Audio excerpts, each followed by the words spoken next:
साडे अजकल दे सरदारे तू माह रंग दी जिंदगी बहता रे। कई हाल गुलामी नहीं चाहिदी साकू जंग दी जिंदगी बहता रे। तुसा कटने बेशक कट गिनो बलोच दा सिर हुण ना झुकसी। हकदार हिस्से सादा हक देवो साडी ए तहरीक हुण ना रुकसी। ई मुल्क दे वसदे बाकी वांग असा कौम बलोच भी हक गिनसूं।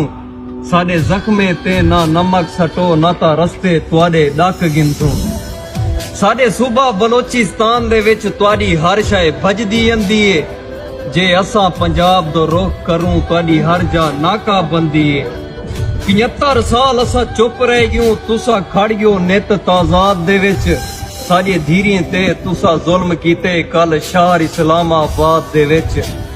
साडिया धीरी चार दास टुरियन साडी धरती बलोचिस्तान कनु और अमन मुजहरा कर मंगसू हक मरकज़े पाकिस्तान कनु। अजा पहला कदम हा मरकज विच तुसा बण फिरहोन राह रोक दिते। साडी धीरी दे नीवी था सुनिए तुसा हक मंगण तू टोक दिते। और तुसा बुज़दिल हो तुसा जालिम हो तुसा अपना ज़र्फ दिखा छोड़ियन। स्याले दी ठडड़ी रात दे विच तुसा वाटर टैंक चला छोड़ियन।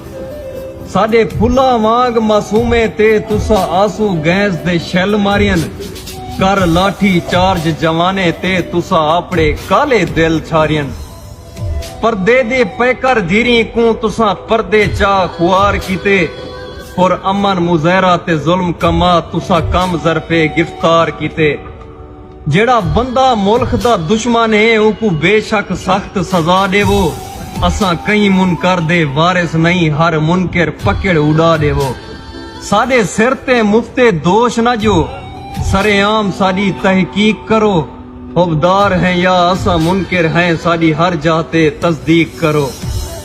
और तस्दीक तू पहले मारो ना असा बचड़े ओखे पालिए हैं। जैकू दुश्मन समझ के मार देंदो साडे मुल्क दे रखवाले हैं। असा अपने कुल सरदारे तू लावारिस हैं बेकार निसे। असा पाकिस्तान दे वासी हैं हुबदार ता हैं गरदार निसे।